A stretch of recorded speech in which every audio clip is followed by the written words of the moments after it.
Kurbanlık qanday mallardan kılınat? Kurbanlık 3 türlü maldan kılınat. Koy degende koy echki, mayda mal. Anan çoğ mallar, uy, buqa, anan tö.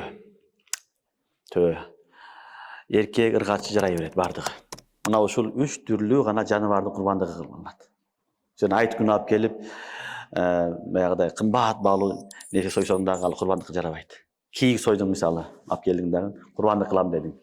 Kımbat satıp alıp kelip kurbanlık bolbaydı. Kurbanlıkka aytılgan maldары бар. Koy, echki, uy, jana neken tö. Mına uşul 3 türlü janawardan gana kurbançılık bolat. Albatta üçöөнүн ortasında жаштарында айырма бар, жана курбандык да айырма бар. Кичинекей мал болсо, koy echkilerde анда 1 жаш болуш керек. 1 жаштан жогору болсо жакшы болот, koy echkide.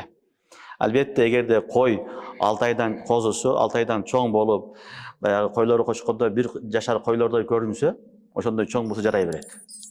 Бирок жакшысы 1 жаштагы koy echki болгону жакшы. Ал эми уйга келгенде 2 жаштан чоң болуш керек. Sen bazardan algatkanda uylar 2 yaştan jogorу болушу шарт. Uy alasınbы, buqa alasınbı, ana 2 yaştan jogorу болушу şart. Töödө 5 yaş. Töөнүн жашы 5 yaştan jogorу болуш керек. Мына ушул бул шарт нерсе экен, жаштары. Жөнөкөй эле малды сой бербесин. Анан кээ бирлер айтат, тоок сойсом болобу деп, болбойт. Бул шылдыңдаган болот, чоң күнөөкөр болот. Шариатта ошол күн айтылган болду, ошону айткансың. Колундан келбесе тоок сойбо. Şariatta aytkan ne? Koy soy, echki soy, mal soy, oda mal. Bolboso tö soy. Albatta koy menen echki bir adamga jarayt. Bir adam bir koy soysa bolot, bir echki soysa bolot. Bирок koy немеде uy menen töödө 7 adam şerik bolsa jaray berет. 7'den aşkan bolboyt. 7 adam birigip alıp kurbandyk kılam dese bul jarayt. Şariat уруксат берет. Түшүнүңөрбү? 7'den көбөйбөш керек. 7'den кем болсо да жарай берет. 2 адам бириге bir uy aldı, жарай берет. Бирок шарт баягы ар бир адамга 7'den аз тийбесин үлүшү. Эгер bir адамга 7'den аз үлүш тийип калса эти болбой калат. Болбой калат. Çünkü ошон үчүн 7'den az тийбеш керек. 7'den биrini алганда ошончолук эт тийиш шарт. Анан сойгондон кийин 7 мал баягыдай одо мал сое турган болсо, этини дагы таразыга коюп, тең бөлүш шарт. Килограммдап эме кылынат. Аны болжол менен урулбайт. Муну мен алам, сен алам деген болбойт. Таразыга коюп, ар бирин өлчөп, анан эмне кылынат? Берилет. Жакшысы өлчөгөндө уламалар айтат, эң жакшысы баягындай ар бирөөсүнө бутуну, башыны кошуп койсун дейт.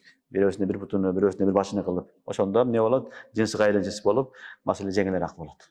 Түшүнүңөрбү? Ошон үчүн 7 адам bir moda malды алып соём десе, анда 7 адамга бирдей эмне кылыш шарт экен? Эт тийиши шарт.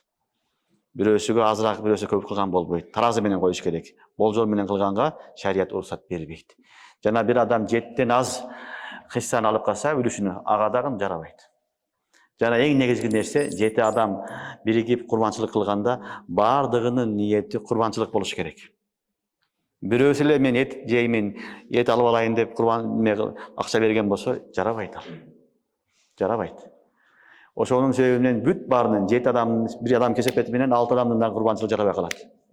Ошон үчүн 7 адам шерик болгондо бүт бардыгы мен курбанчылык кылып атам, курбанчылыкты ниет кылдым деген ниет шарт.